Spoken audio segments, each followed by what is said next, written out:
Hi friends, welcome to our channel. Satyabhama serial next ఎపిసోడ్లో ఏం జరగబోతోందో ఈ వీడియోలో చూసి తెలుసుకుందాం. రుద్రాని హెచ్చరించిన మహదేవయ్య. అసలేం జరిగింది అని తెలుసుకోవడానికి ఈ వీడియోని స్కిప్ చేయకుండా ఎండ్ వరకు చూసేయండి. రుద్ర రేణుకని అన్న మాటలన్నీ మహదేవయ్య రుద్ర వాళ్ళ గది బయట నుంచొని అంతా వింటాడు. రుద్ర బయటికి రాగానే మహదేవయ్య కోపంగా రుద్రని చెంప మీద ఒక్కటి పీకుతాడు. అప్పుడు రుద్ర, ఏంటి బాపు కొట్టినావు అని అంటాడు. అప్పుడు మహదేవయ్య, నీకు కొట్టితే గాని బుద్ధి వస్తలేదురా, ఎందుకురా ఇట్లా, మీ అందరికీ ఏమైంది అసలు, నాకు ఇట్లా నెత్తిన తలనొప్పులు తీసుకొస్తున్నారు అని అంటాడు. అప్పుడు రుద్ర, ఇప్పుడు ఏమైంది బాపు అని అంటాడు. అప్పుడు మహదేవయ్య, రేణుకతో చక్కగుండు, రేణుకని అలా సతాయించకు, సతాయిస్తే రేణుక వాళ్ళ నాన్న మనల్ని సతాయిస్తాడు, అప్పుడు మనకే నష్టం కలుగుతుంది. నా రాజకీయ భవిష్యత్తు ఏం కావాలి, నా రాజకీయ భవిష్యత్తుని నిట్టున ముంచేస్తాడు వాళ్ళ బాపు అని అంటాడు.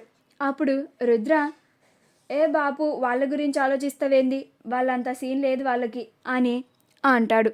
అప్పుడు మహదేవయ్య, ఎప్పుడైనా కానీ రాజకీయంలో ఉన్నప్పుడు లాభం చేసే వాళ్ళని పక్కన పెట్టచ్చు, కానీ నష్టం చేకూర్చే వాళ్ళని మాత్రం ఒక కంట కనిపెడుతూనే ఉండాలి, లేకపోతే మనకే చాలా ప్రమాదం.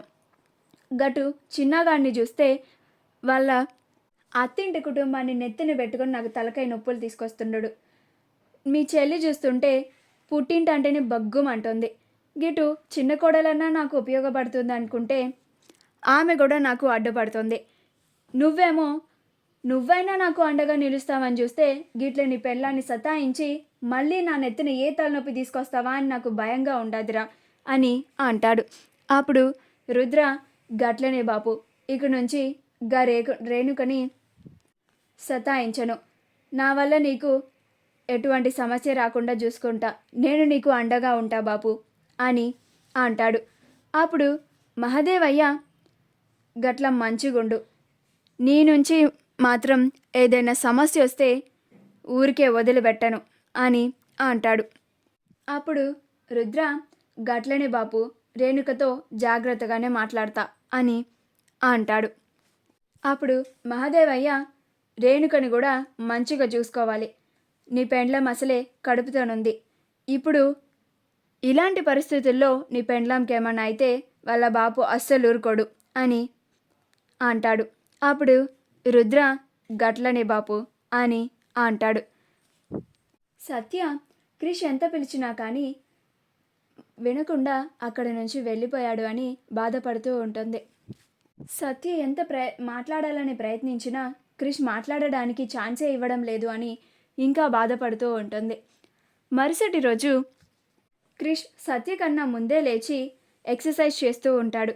సత్య లగవగానే క్రిష్ ఎక్కడున్నాడా అని వెతుక్కుంటూ ఉంటుంది. అలా బయట క్రిష్ ఎక్సర్సైజ్ చేస్తూ కనిపిస్తాడు. అప్పుడు సత్య వెంటనే క్రిష్కి కాఫీ చేసుకొని క్రిష్కి ఇవ్వడానికి తీసుకెళ్తుంది. అప్పుడు క్రిష్, నాకు ఇప్పుడు కాఫీ తాగాలనిపించడం లేదు అని అంటాడు.